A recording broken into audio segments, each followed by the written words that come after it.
Our classroom. Start कर रहे हैं क्लासिकल मैकेनिक्स की next video.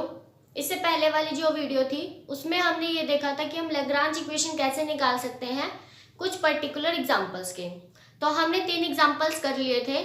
One is for simple harmonic oscillator, second one is Atwood machine के लिए and third one is simple pendulum के लिए। तो अगर आपने वो नहीं देखे हैं तो वो देख लेना, काफ़ी इंपॉर्टेंट है, बहुत बार एग्जाम में पूछे भी गए हैं। तो एक बहुत अच्छा एग्जाम्पल और है हमारे पास for the Lagrange equation, that is Kepler problem. ये भी बहुत बार पूछी जाती है और आपके सिलेबस में भी पर्टिकुलरली मेंशन है। तो बड़े ध्यान से इसको देखना है कि केपलर प्रॉब्लम क्या कहती है और इसके अकॉर्डिंग हम लैग्रांज इक्वेशन कैसे फाइंड आउट करेंगे। तो इसकी ये 2 स्टेटमेंट्स हैं। वैसे तो देखो बाय नेम भी आ सकता है कि state and prove Kepler problem, या फिर find the Lagrange equation for the Kepler problem, ऐसे आ जाए, या फिर ये 2 स्टेटमेंट लिखी हुई आ जाए, तो भी आप समझ जाना कि वो केपलर प्रॉब्लम की ही बात कर रहे हैं। तो देखो स्टेटमेंट क्या है इनकी। One is this is the problem of the motion of particle which is attracted by N inverse square gravitational force. ये है मेन बात, इनवर्स स्क्वायर ग्रेविटेशनल फोर्स। मतलब कि ये जो केपलर प्रॉब्लम है ये इसी फोर्स के ऊपर बात करती है कि जो आपके पास फोर्स होगा ना वो क्या होना चाहिए, इनवर्स स्क्वायर में। मतलब कि जो भी हम डिस्टेंस लेंगे this should be directly proportional to, हमारे पास जो फोर्स होगा this should be directly inversely proportional to square of the distance. Inverse square का मतलब ये है टुवर्ड्स ए फिक्स पॉइंट, ठीक है। और ये जो हमारे पास नेक्स्ट डेफिनेशन लिखी हुई है ये भी यही है कि derive the Lagrange equation of the motion for the particle moving under the inverse square law. यहाँ पर भी यही कहा है कि वो किसको फॉलो करेगा, इनवर्स स्क्वायर लॉ को फॉलो करेगा ऑफ अट्रैक्शन। इसको हम ऐसे लिख सकते हैं, जैसे ही हम प्रोपोर्शनलिटी का साइन हटाते हैं तो कुछ कॉन्स्टेंट्स आते हैं, वो आएंगे mu and m for mass of the body and mu is constant of proportionality towards a fix point. तो इस तरह से स्टेटमेंट आ सकती है हमारे पास कि अगर कोई भी पार्टिकल इनवर्स स्क्वायर को फॉलो कर रहा है, इनवर्स स्क्वायर लॉ को, तो उसकी लैग्रांज इक्वेशन फाइंड आउट करो। तो दैट मीन्स वो केपलर प्रॉब्लम की बात कर रहे हैं, ठीक है। तो स्टार्ट करते हैं। First of all take the fix point O. इन्होंने क्या कहा कि एक फिक्स पॉइंट ओ लो और एक इनिशियल लाइन लो। जैसे कि हम हमेशा हॉरिजॉन्टल लाइन को इनिशियल लाइन मान के चलते हैं, तो कुछ इस तरह से हम ले लेंगे। सपोज ये हमारा सिस्टम है, 2 डायमेंशन मान लेते हैं। तो ये हमारे पास O हो गया, this is initial point and this is initial axis OX, जिसको हम यूजुअली एक्स एक्सिस बोल देते हैं। This is our initial axis, ये हमने मान लिया है, ये वाला, ठीक है। Let the polar coordinates of the position of the particle at time t be r and theta. अब देखो यहाँ पर कोई भी बॉडी होगी हमारे पास, सपोज कीजिए इन the form of particle he suppose करते हैं। तो यहाँ पर कोई भी हमारे पास पार्टिकल P है। अगर हम पोलर कोऑर्डिनेट्स की बात करें, पोलर कोऑर्डिनेट्स का मतलब क्या होता है, r एंड थीटा। x और y को किससे रिप्लेस करते हैं, r और थीटा से। तो what mean by r and theta, तो ये जो ओरिजिन से डिस्टेंस होता है इसको तो हम r बोलते हैं, और जो इनिशियल लाइन से उसका एंगल होता है उसको थीटा बोलते हैं। This is theta.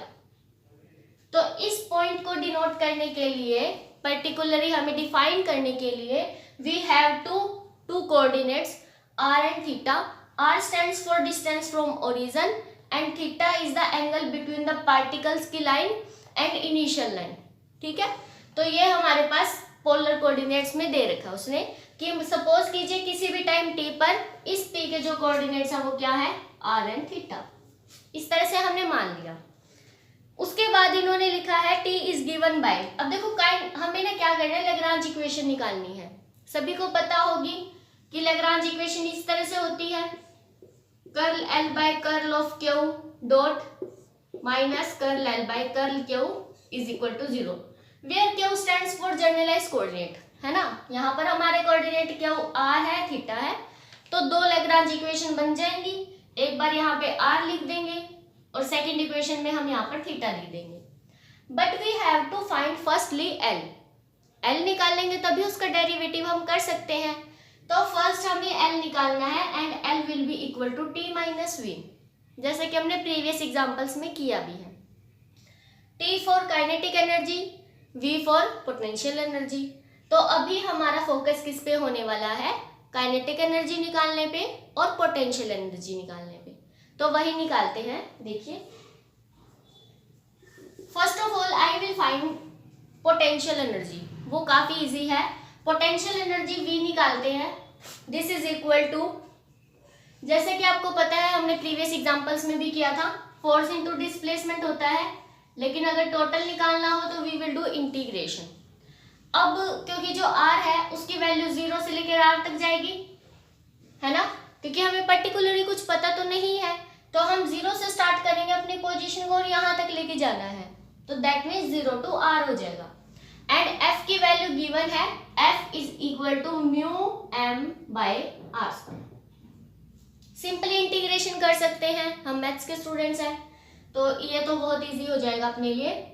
Mu m by r square dr, mu m को बाहर निकाल लो, this is equal to mu m 0 to r 1 by r square dr, and you can write it as r raised to the power minus 2। तो integration कर देते हैं, mu m r raised to the power minus 1 by minus 1, and integration की limit से 0 to r। तो first we will put r and then 0 put करोगे तो 0 ही आ जाएगा, तो यही आंसर है minus mu m by r। This is our potential energy, ये हमारी पोटेंशियल एनर्जी आ गई है, इसको हम साइड में लिख लेते हैं, v is equal to minus mu m by. अब देखना काइनेटिक एनर्जी कैसे फाइंड आउट करेंगे, ये रेज ही कर देते हैं। काइनेटिक एनर्जी वाला जो पोर्शन अभी हम करेंगे वो आपको नोट डाउन कर लेना कॉपी में, क्योंकि नोट्स में ना डायरेक्टली रिजल्ट लिखा हुआ है कि काइनेटिक एनर्जी क्या आएगी, तो डेरिवेशन नहीं है, ये थोड़ा ध्यान रखना कि आप एक बार साथ साथ में अभी वीडियो देख रहे हो ना, तो साथ साथ में नोट डाउन कर लो कॉपी पेन लेकर। तो देखो इन्होंने कहा है कि टी की वैल्यू हमारे पास आने वाली है half m r dot square और plus r square theta dot square. We have to prove this कि काइनेटिक एनर्जी हमारी ये आएगी। तो देखो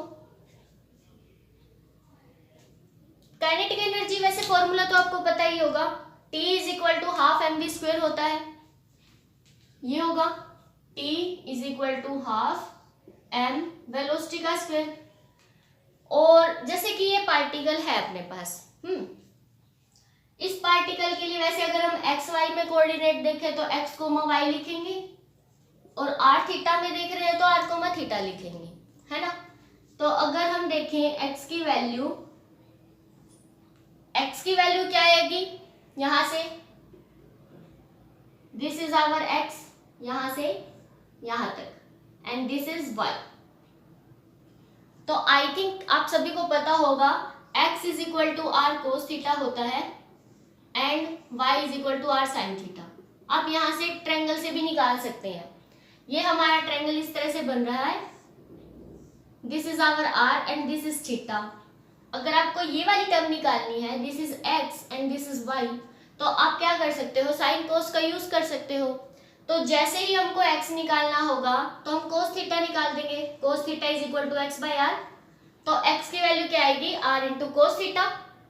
सिमिलरली जब आप y निकालना चाहोगे तो आप साइन थीटा निकाल सकते हैं, sine theta will be y by r, देख लो यहाँ से, then y is equal to r into sine theta. तो दैट मीन्स x और y in the form of r theta तो निकाल ही सकते हम, ये तो हमें वैसे भी याद है ना। तो x की और y की वैल्यू है हमारे पास। जब भी हमें अब देखो वेलोसिटी निकालनी है, तो अगर हम इसके सारे कंपोनेंट अलग अलग करेंगे तो ऐसे लिखेंगे x dot square y dot square, x का भी डेरिवेटिव करना है y का भी। अब x डॉट निकालना है y dot, then we will put it into this equation. x dot देखिए क्या आएगा, x dot means dx by dt, x का derivative with respect to time, ये निकालना है हमें। तो प्रोडक्ट रूल सेटिस्फाई करवाएंगे यहाँ पे।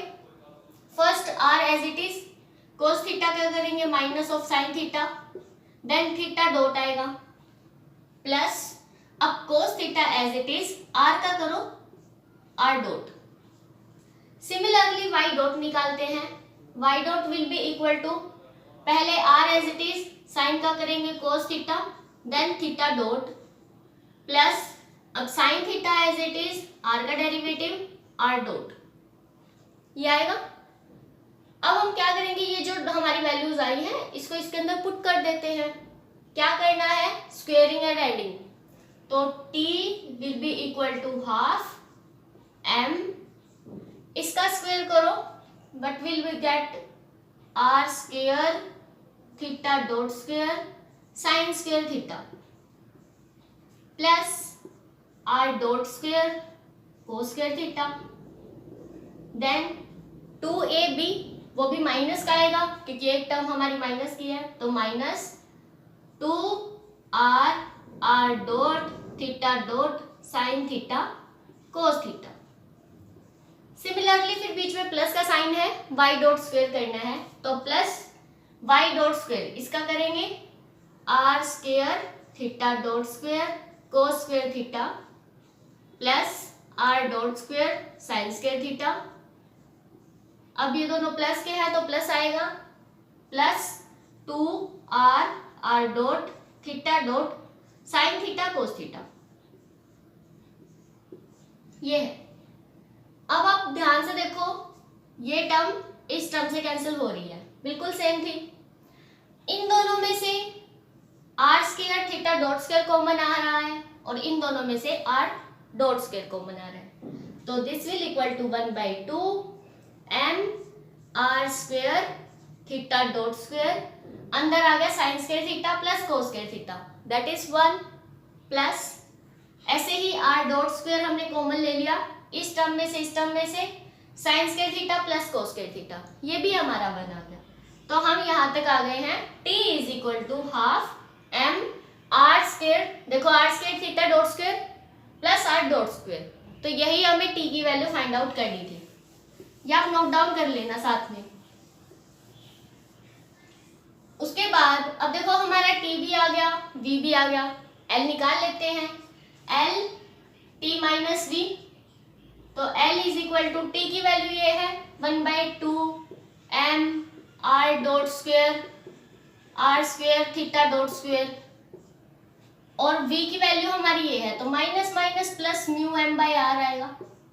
बस अब तो हमारा काम थोड़ा सा ही रह गया, हमें क्या करना है, एक बार तो ये निकाल लेंगे d by d t curl l by curl of r dot minus curl l by curl r is equal to 0, यहाँ पर l की वैल्यू पुट करेंगे, और second equation d by d t curl l by curl theta dot minus curl l by curl theta, this is equal to 0। तो इन दो equations में हमें अपनी वैल्यूज पुट करनी है, l की वैल्यू हमारी आ गई है, देखो